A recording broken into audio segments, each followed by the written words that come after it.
Good morning.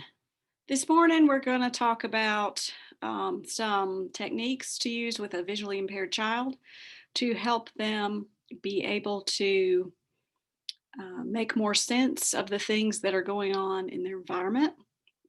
We're going to talk about the use of a black background, and we're going to talk about using haptic cues so that they understand things that are going on in the classroom that they may not be able to see. So the first thing we're going to talk about is the reason that I'm wearing a black sweatshirt today, and that is when you're working with a child and you have an object, often a child may not be able to make sense of an object because it looks different depending on where it's sitting and what's behind it. And so what a black background does is it gives a consistent dark background to help a child see an object that's being held that they need to maybe interact with, or that the teacher's trying to get them to look at and learn. I'm going to give the example again, just looking at something on a white background and looking at the same object with a very black background. Now this is something that I've made for the table. So this is a classroom box that can be used to provide a consistent visual environment when presenting activities. So if the child was here with their wheelchair facing this would be on the table, and the teacher would maybe be sitting at the side working with them on the activity. That you can see how much better those things show up against the black backdrop.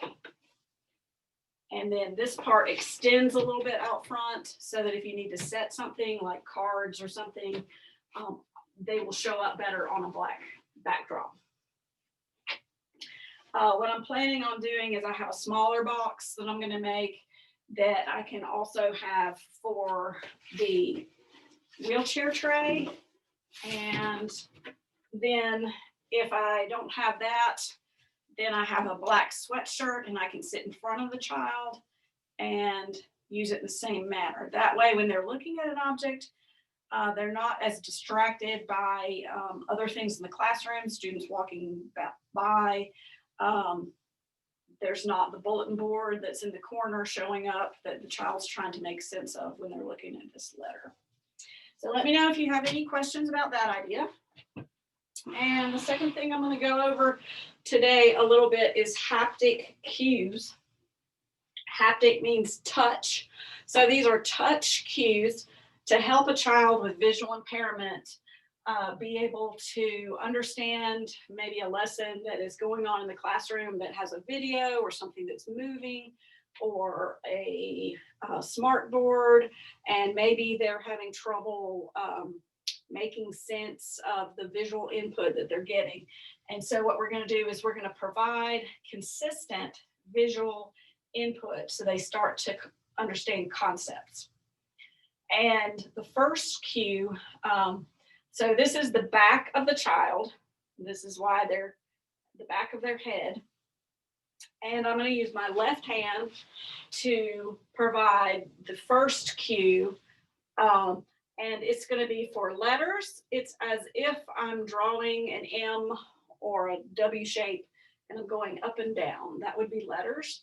So I would provide that cue. So if the teacher is talking to the class and she says, today the lesson is going to be on the letter A, I would make the letter symbol and then with my other hand draw the letter A on the child's back. If we're talking about things and we're saying what letter makes the b sound, so I would give the cue the letter sound, letter b. Okay, so you can use that when you're doing speech sounds. You can do it when you're doing lessons. The other thing is numbers. There's a haptic cue for numbers. And so that's going to be holding your left hand so that your middle finger is going to touch on the shoulder, your index finger, and your thumb. So you're counting 1, 2, 3. That's the cue for numbers. Tap, tap, tap. And so let's say if I was going to do an activity about the 5 little ducks. So let's do this song about the 5 little ducks. 5 little ducks. Okay, so I'm going to give the cue that we're doing numbers.